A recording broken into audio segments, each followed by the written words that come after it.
Hello everyone, welcome to DICS। आज से हम करंट अफेयर्स MCQ की नई सीरीज शुरू करने जा रहे हैं। दोस्तों, करंट अफेयर्स के साथ प्रॉब्लम ये है कि हम मल्टीपल सोर्सेज से करंट अफेयर्स पढ़ते हैं, बट कई बार उन मल्टीपल सोर्सेज से करंट अफेयर्स पढ़ने के चक्कर में कुछ इंपॉर्टेंट चीजें होती हैं जो मिस आउट हो जाती हैं, और इसीलिए despite of preparing so hard prelims clear नहीं हो पाती है। ठीक है। सो हम प्रीलिम्स पर्सपेक्टिव से करंट अफेयर्स के MCQs कवर करेंगे। आप मान के चलिए कि अगर आप पूरे साल हमारी सीरीज को फॉलो करते हैं तो by the year and at least आप 3000 से 4000 MCQs आप कर चुके होंगे। ठीक है। So it is a wonderful initiative and it will help you a lot. तो चलिए शुरू करते हैं। पहला क्वेश्चन है, which of the following statements are correct about United Nations convention on the law of the sea, in short UNCLOS. इसमें पहला statement दिया हुआ है, it is the only international convention which stipulates a framework for state jurisdiction in maritime spaces.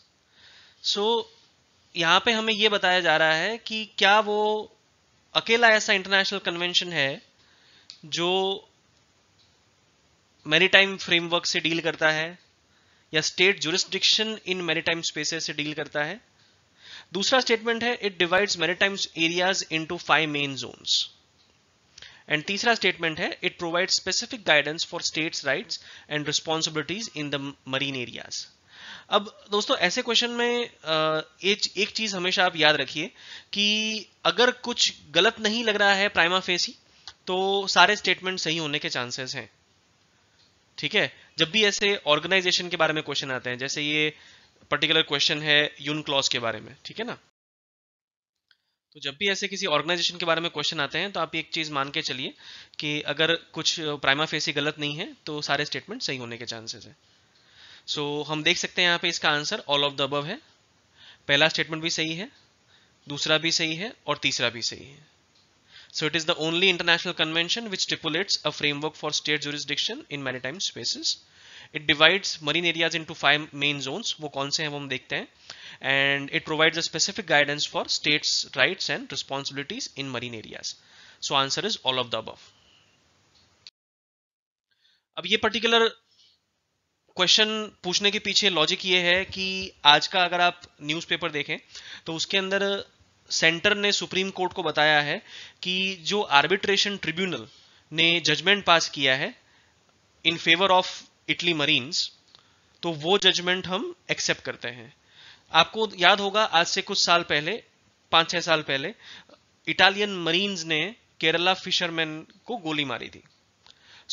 उनको उसी time detain किया गया था और उनके ऊपर केस चलाया गया था, बट बाद में वो केस ट्रांसफर हो गया आर्बिट्रेशन ट्रिब्यूनल को। तो अब ये आर्बिट्रेशन ट्रिब्यूनल ने ये जजमेंट पास किया है कि इटली का ही जुरिस्डिक्शन होगा इस पर्टिकुलर केस में। ठीक है, इंडियन कोर्ट्स का जुरिस्डिक्शन नहीं आएगा। उसके पीछे लॉजिक इन्होंने ये बताया है, एक्चुअली उन्होंने इंडिया का जुरिस्डिक्शन तो एक्सेप्ट किया है, बट जो इम्यूनिटी मिलती है अंडर डिप्लोमेटिक लॉस, उस इम्यूनिटी को रिकॉग्नाइज करते हुए इन्होंने वो केस इटली में ट्रांसफर करने के लिए बोला है। एंड हमारे सुप्रीम कोर्ट ने ये पर्टिकुलर जजमेंट और सेंट्रल गवर्नमेंट ने ये पर्टिकुलर जजमेंट एक्सेप्ट कर लिया है। और इस पर्टिकुलर आर्टिकल में से एक और इंपॉर्टेंट चीज निकल के आती है, और वो ये है कि India is also a party to that UN convention. And along with that, India के कॉन्स्टिट्यूशनल एक्सपर्ट ने कहा है कि यहां पे आप देख सकते हैं, इंडिया के कॉन्स्टिट्यूशनल एक्सपर्ट ने कहा है कि ये पर्टिकुलर डिसीजन एक्सेप्ट करके हम आर्टिकल 51B और 51C, sorry 51C and 51D को फॉलो कर रहे हैं। आर्टिकल 51C एंड 51D क्या है? Basically 51C and 51D deal करते हैं directive principle of state policy, और इन पर्टिकुलर आर्टिकल्स में मेंशन किया हुआ है कि being a nation, India will abide by international conventions and treaties. ठीक है, सो ऑब्वियसली ये इंटरनेशनल कन्वेंशन है यूनक्लॉज, और इस यूनक्लॉज के अंदर ही आर्बिट्रेशन शुरू हुआ था, और आर्बिट्रेशन का जो भी जजमेंट आया है, India is saying that we are accepting it. ये पर्टिकुलर जो आर्टिकल्स हैं डीपीएसपी के, directive principle of state policy, इसको आप याद रख लीजिए। जनरली क्या होता है कि हम ऐसे न्यूज आइटम्स पढ़ते रहते हैं, लेकिन उसमें से जो क्रक्स निकालना होता है वो क्रक्स ये है, तो ये क्रक्स निकालना हम लोग भूल जाते हैं। ठीक है, सो 51C एंड 51D आर्टिकल है, ये डीपीएसपी के आर्टिकल्स हैं, और इसके according India will abide by international laws and international conventions. So यहां पे हम देख लेते हैं कि यूनक्लॉज के हिसाब से जो ओशन वाटर का डिवीजन है वो कैसे हुआ है। सो पहला डिवीजन है इंटरनल वाटर्स। अब ये इंटरनल वाटर्स इनको इसलिए कहा जाता है because they are closely attach to land, और इसके ऊपर एक्सक्लूसिव राइट होगा उस पर्टिकुलर कंट्री का, जिस कंट्री के लैंड के साथ ये वाटर्स अटैच्ड है। ठीक है, अब इस इंटरनल वाटर्स के बाद में आता है टेरिटोरियल सी। ये टेरिटोरियल सी 12 नॉटिकल माइल्स तक स्ट्रेच करेगा from the base line, this is the base line. इस बेस लाइन से 12 नॉटिकल माइल्स तक टेरिटोरियल सी होगा। इस टेरिटोरियल सी के केस में जो ओशन वाटर्स हैं उसके ऊपर पूरा हक इस कंट्री का है, जिस कंट्री के साथ ये अटैच्ड है। जो एयर स्पेस है उसके ऊपर भी हक इसी का है, इस कंट्री का। मतलब no other country without permission can violate the air space. ठीक है, सो ये internal waters and territorial sea, ये दोनों के ऊपर एक्सक्लूसिव राइट होता है उस पर्टिकुलर कंट्री का, जिस कंट्री के साथ ये अटैच्ड है। उसके बाद आता है 12 नॉटिकल माइल्स का कंटीगुअस जोन। ये जो कंटीगुअस जोन है, इस कंटीगुअस जोन में राइट्स तो मिलते हैं, exploration rights as well as exploitation rights, लेकिन एयर स्पेस राइट्स नहीं है। तो ये एयर स्पेस जो है वो पूरी ओपन होती है कंटीगुअस जोन के बाद से ही। स्टार्टिंग फ्रॉम कंटीगुअस जोन ये पूरी की पूरी air space, open air space है, कोई भी इसके अंदर एंटर हो सकता है, एग्जिट हो सकता है, and we have no right to say anything. ठीक है, so that is contiguous zone. लेकिन यहां पे हम लोग एक्सप्लोरेशन, एक्सप्लॉइटेशन वगैरह कर सकते हैं, और इवन जो सी बेड के अंदर जो मिनरल्स हैं उसके ऊपर भी हमारा हक है।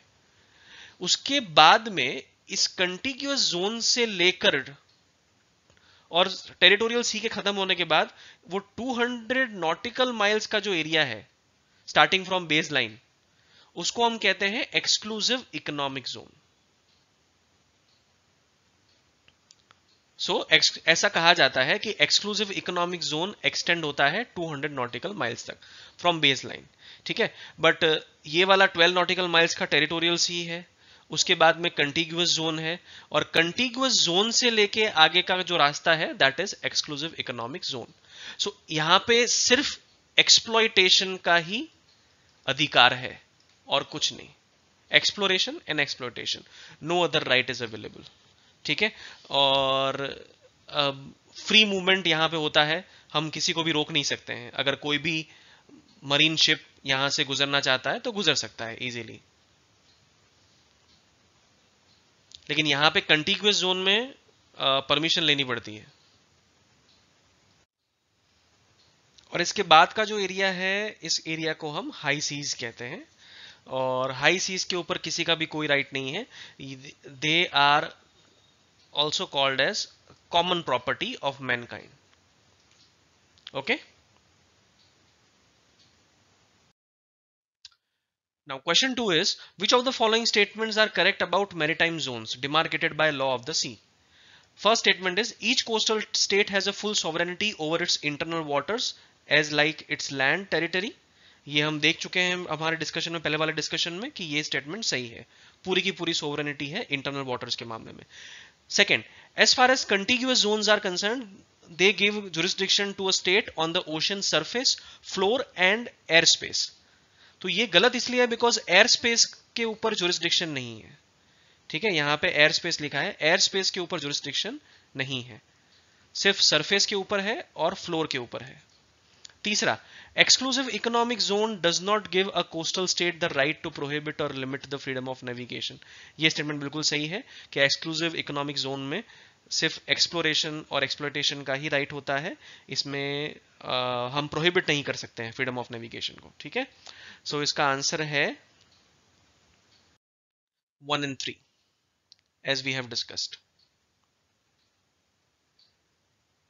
एक और इंपॉर्टेंट चीज जानने लायक यहां पे ये है कि ये पर्टिकुलर जो कन्वेंशन है, United Nations convention on law of sea, ये 1994 में फोर्स में आया था। ठीक है, सो ये भी आप अपने नोट्स में नोट डाउन कर सकते हैं, 1994।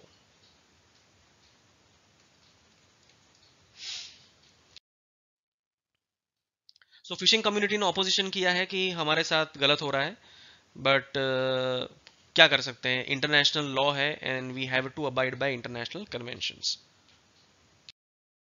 सो क्वेश्चन नंबर 3, क्वेश्चन नंबर 3 है which of the following statements are correct.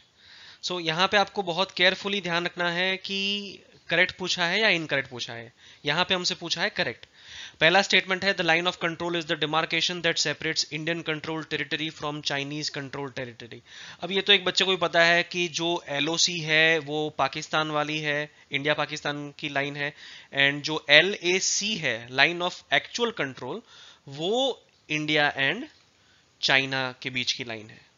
ठीक है, सो पहला स्टेटमेंट हमारा हो जाता है गलत। सो फैक्चुअली ये इनकरेक्ट स्टेटमेंट है। दूसरा स्टेटमेंट है the line of control was designated in 1972 following the Shimla agreement. अब एक्चुअली यहां पे कैच पॉइंट ये है कि 1948 से वो लाइन एग्जिस्ट करती है, लेकिन उसको एलओसी का नाम दिया गया और इंडिया ने एक्सेप्ट किया 1972 में, post Indo Pak war. So इस पर्टिकुलर क्वेश्चन में हमारा आंसर है 2 ओनली। ओके, बिकॉज पहला स्टेटमेंट गलत था, सेकेंड स्टेटमेंट सही है, and that is why our answer is 2 only.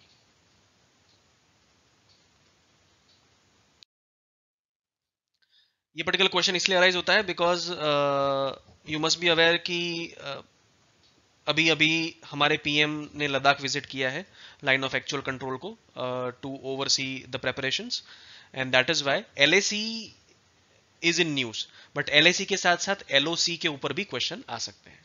ठीक है, question number 4, which of the following statements are correct. Correct पूछा है। Okay, India was the first non socialist bloc country to establish diplomatic relations with the People's Republic of China. आप जानते हैं कि India जब independent हुआ तो दो ब्लॉक एग्जिस्ट करते थे, capitalist block and socialist block. ठीक है, so India was not a socialist country, India was mixed economy. ठीक है, so India was part of non socialist block and China was socialist. So ये statement correct है कि India पहला country था जिसने चाइना के साथ, और इंडिया पहला नॉन सोशलिस्ट कंट्री था जिसने चाइना के साथ डिप्लोमेटिक रिलेशंस एस्टैब्लिश किए, और ये शायद हमारी गलती थी। Second, India has signed double taxation avoidance agreement with China after economic reforms of 1991। ये स्टेटमेंट भी सही है, इंडिया ने 1991 के बाद ही डीटीडब्ल्यूए साइन किया। एक्चुअली इंडिया ने double taxation avoidance agreement most of the countries के साथ 1980s के बाद साइन करने शुरू किए, और चाइना के साथ हमने 1991 के बाद किया। सो आंसर निकलता है यहां पे बोथ 1 and 2, क्योंकि पूछा है which is correct. Next, which of the following statements are correct about drug price control order 2013। अभी कोरोना के केस में बहुत सारे ड्रग्स, मेडिसिन, इक्विपमेंट्स के प्राइसेस गवर्नमेंट ने कंट्रोल किए हैं। ठीक है, सो उसके रिगार्डिंग क्या चीज सही है। पहला स्टेटमेंट है it was issued under essential commodities act 1955। Prima facie ये स्टेटमेंट सही है, कोई दिक्कत नहीं है इसमें। दूसरा स्टेटमेंट है national list of essential medicine 2011 is the primary basis for determining essentiality of medicine. कुछ गलत नहीं लग रहा है, तो ये स्टेटमेंट सही है। ठीक है। Third statement, national pharmaceutical pricing authority is the central authority to implement this order, ये स्टेटमेंट भी सही है। ऐसे क्वेश्चंस बहुत बेसिक क्वेश्चंस होते हैं। आप सब जानते हैं कि यूपीएससी बहुत सारे इजी क्वेश्चंस पूछती है, देन मीडियोकर क्वेश्चन पूछती है, देन टफ क्वेश्चन पूछती है। ये ऐसे वाले क्वेश्चन जो है वो इजी क्वेश्चंस की कैटेगरी में आते हैं, ठीक है ना। तो ऐसे क्वेश्चंस को आपको गलत नहीं करना है। सो आंसर है 1, 2 एंड 3।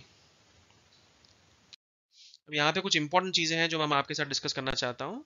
जैसे एक इंपॉर्टेंट चीज ये है कि ये जो नेशनल फार्मास्यूटिकल प्राइसिंग अथॉरिटी है, ये सिर्फ इंप्लीमेंट करती है, ये सिर्फ इंप्लीमेंटिंग अथॉरिटी है, ये पॉलिसी फॉर्मुलेशन नहीं करती है, फॉर्मुलेशन नहीं करती है। और यहां पे फॉर्मुलेशन क्या है? फॉर्मुलेशन है DPCO, drug price control order. इसके बेसिस पे सारे ड्रग्स के प्राइस कंट्रोल होते हैं। और ये drug price control order prepare करता है ministry of chemical fertilizer, MOCF, ministry of chemicals and fertilizers. और ये एनपीपीए भी जो है, नेशनल फार्मास्यूटिकल प्राइसिंग अथॉरिटी, ये भी ministry of chemicals and fertilisers के अंदर ही आती है। Even national list of essential medicine ये भी प्रिपेयर करता है ministry of chemical fertilisers. So NPPA जो है वो तो सिर्फ एक इंप्लीमेंटिंग अथॉरिटी है, वो पॉलिसी फॉर्मुलेट नहीं करती है, रिमेंबर दैट। सो आंसर है 1, 2 एंड 3। सो एनपीपी अभी बहुत एक्टिव है, वो ये कोशिश कर रही है कि मेडिकल डिवाइसेस एंड ड्रग्स की जो प्राइजेस डिफाइन की हुई है, प्री डिफाइंड प्राइजेस, उससे नीचे ही वो सेल हो। It is for the benefit of consumers. Question number 6. Which of the following country does not share boundary with South China Sea? South China Sea is a very important geographical area और इसके ऊपर से question आप expect कर ही सकते हैं। सो हम देखते हैं कि ये पर्टिकुलर जो आपको एरिया दिख रहा है, ये साउथ चाइना सी का एरिया है, ठीक है। तो वियतनाम है, ब्रुनई भी है, फिलीपींस भी है, लेकिन जो लाओस है, Laos is a landlock country, तो उसकी बाउंड्री साउथ चाइना सी के साथ नहीं है। सो आंसर इज लाओस। ये पर्टिकुलर क्वेश्चन इसलिए हमने पुट ऑन किया है बिकॉज न्यूज में है Beijing is rejecting the criticism of South China Sea drills. We all know कि बीजिंग और for that matter China, South China में मिलिट्री ड्रिल्स करता रहता है just to show its hegemony, ठीक है। बट जब भी उससे पूछा जाता है आपने ऐसा क्यों किया, तो वो हमेशा उसको डिनाई करता है कि हमने ऐसा कुछ भी नहीं किया, just that. Question number 7, which of the following statements are correct about मनरेगा। अब ये एक पर्टिकुलर क्वेश्चन बहुत ज्यादा इंपॉर्टेंट है बिकॉज अभी जो हमारी माइग्रेंट क्राइसिस चल रही है, तो इस माइग्रेंट क्राइसिस को कम करने के लिए गवर्नमेंट ने मनरेगा को प्रमोट करने का सोचा है, ठीक है ना। और उसके लिए अलोकेशन भी इंक्रीज किया है, मनरेगा के वेजेस भी इंक्रीज किए हैं। सो पहला स्टेटमेंट है मनरेगा को लेके कि ministry of labour and employment is monitoring the implementation of the scheme. So prima facie में लगता है कि सर एम्प्लॉयमेंट से रिलेटेड स्कीम है तो ministry of labour and employment ही आएगा, और कौन हो सकता है। लेकिन ये स्टेटमेंट गलत है। जो प्राइमा फेसी लगता है वो हमेशा सही नहीं होता है। इस पर्टिकुलर स्कीम को इंप्लीमेंट करने वाला और मिनिस्ट्री है ministry of rural development. Second statement है as per the provision of the scheme social audit of मनरेगा वर्क्स इज मैंडेटरी। ये स्टेटमेंट सही है। सो हमारा आंसर हो जाता है 2 ओनली। अब ये पर्टिकुलर क्वेश्चन क्यों आया? ये पर्टिकुलर क्वेश्चन इसलिए आया बिकॉज न्यूज में था कि farms absorb labour, workers at मनरेगा साइट्स इन महाराष्ट्र डिप। अब ऐसा बहुत कम होता है कि वर्कर्स जो हैं वो मनरेगा को छोड़कर फार्म लैंड पे जाके काम कर लेते हैं, ठीक है। बट होता ये है कि रूरल एरिया में फार्मिंग एक्टिविटीज बहुत ज्यादा होती हैं, ठीक है। तो अब सारे वर्कर्स रूरल एरिया में चले गए हैं और वहां पे एज मॉनसून इज अराइविंग, तो सोइंग सीजन चल रहा है, तो majority labours are preferring farm job over मनरेगा जॉब्स, ठीक है। इसलिए मनरेगा के ऊपर या मनरेगा के वहां पे लेबर नहीं मिल रहे हैं। नेक्स्ट क्वेश्चन देखते हैं। क्वेश्चन नंबर 8 है which of the following statements are incorrect about single use plastic? Single use plastic के बारे में क्या स्टेटमेंट इनकरेक्ट है? पहला स्टेटमेंट है ministry of environment forest and climate change is ensured with the task of making India free from single use plastic by 2022। अब ये promise हमारे प्राइम मिनिस्टर ने किया है, ये हम सब जानते हैं। And ministry of environment forest and climate change is ensured with this task, ये भी सब जानते हैं। ठीक है, तो ये स्टेटमेंट सही है। Second, the single use plastic products prevent the spread of infection. अब ये स्टेटमेंट भी सही है कि सिंगल यूज प्लास्टिक प्रोडक्ट से इन्फेक्शन नहीं होता है। अब सिंगल यूज प्लास्टिक का नाम सुनते ही यूपीएससी की जो प्रिपरेशन कर रहे हैं बच्चे, उनको तो यही लगता है कि single use plastic is in is entirety it is bad. ठीक है, but that is not true. Single use plastic की कुछ अच्छी बातें भी हैं, और वो ये है कि वो इन्फेक्शन को स्प्रेड होने से रोकता है। ठीक है ना, तो ये भी स्टेटमेंट सही है, ये भी स्टेटमेंट सही है। पूछा हमें है इनकरेक्ट, तो आंसर क्या आएगा? None of the above, neither one nor two. ये बहुत अच्छा आर्टिकल है, इन अ प्लास्टिक क्राइसिस। ये आर्टिकल द हिंदू में आया था। सो अगर टाइम मिले तो मेंस पॉइंट ऑफ व्यू से भी इंपॉर्टेंट है, तो प्लीज इस आर्टिकल से गो थ्रू कीजिए। सो नेक्स्ट क्वेश्चन, अब यहाँ पे गवर्नमेंट ई मार्केट प्लेस के बारे में ये क्वेश्चन है। Which of the following statements are correct about government e marketplace? Government e marketplace एक ऑनलाइन पोर्टल है जहाँ पे मल्टीपल सेलर्स अपने प्रोडक्ट लिस्ट कर सकते हैं, और जो भी गवर्नमेंट एजेंसीज हैं वो अपना एवरी ईयर का जो परचेज होता है उसका एक पर्टिकुलर परसेंटेज उनको उस गवर्नमेंट ई मार्केट प्लेस से ही परचेज करना रहता है। Government e market place setup किया गया है एक तो स्मॉल एंड मीडियम बिजनेसेस को प्रमोट करने के लिए, जो हमारे एमएसएमईज हैं उनको प्रमोट करने के लिए, एंड दूसरा करप्शन वगैरह को रोकने के लिए। ठीक है, सो पहला स्टेटमेंट है it aims to enhance transparency, efficiency and speed in public procurement. So ये स्टेटमेंट सही है। It facilitates online procurement of only common use goods required by various ministries and government department. अब यहाँ पे ओनली वर्ड आ गया। ऐसे जो exceptional या एक्सट्रीम वर्ड्स होते हैं ना, ओनली या ऑल, तो ये सारे वर्ड वाले जो स्टेटमेंट होते हैं ये कहीं ना कहीं गलत होते हैं। 80-90% चांसेस है कि ये ऐसे स्टेटमेंट गलत होंगे। सो यहां पे ये बोला इन्होंने कि it is only for common use goods, ये गलत है। ठीक है, सिर्फ कॉमन यूज गुड्स के लिए नहीं है, स्पेशलाइज्ड गुड्स के लिए भी वो मार्केट है। Third, it is an online market place of ministry of commerce and industry, ये सही है। सो आंसर है इसका सी, 1 and 3।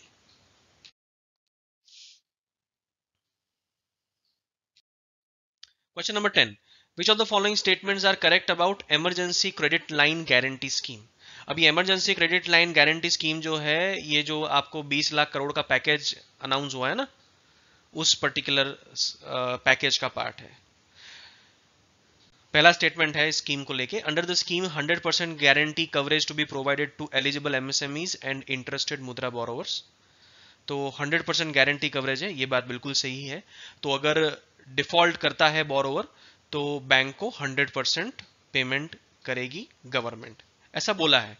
करेगी नहीं करेगी दूसरी बात है। Second, the scheme aims to mitigate the distress caused by कोविड-19 एंड कॉन्सिक्वेंट लॉकडाउन, ये चीज भी सही है। सो answer is C, both 1 and 2। Simple. So ये क्वेश्चन इसलिए पूछा गया था because there was an article in the Express that government's new MSME push providing credit to individual entrepreneurs. Okay, that is all from our side. Thank you. Please like the video if you have enjoyed it. अगर आपके पास कोई suggestions हैं तो comment में लिख सकते हैं, और इस चैनल को सब्सक्राइब करना मत भूलिएगा, and please press the bell icon so that कि जैसे ही वीडियो आएगा तो आप उसको देख सके। Thank you.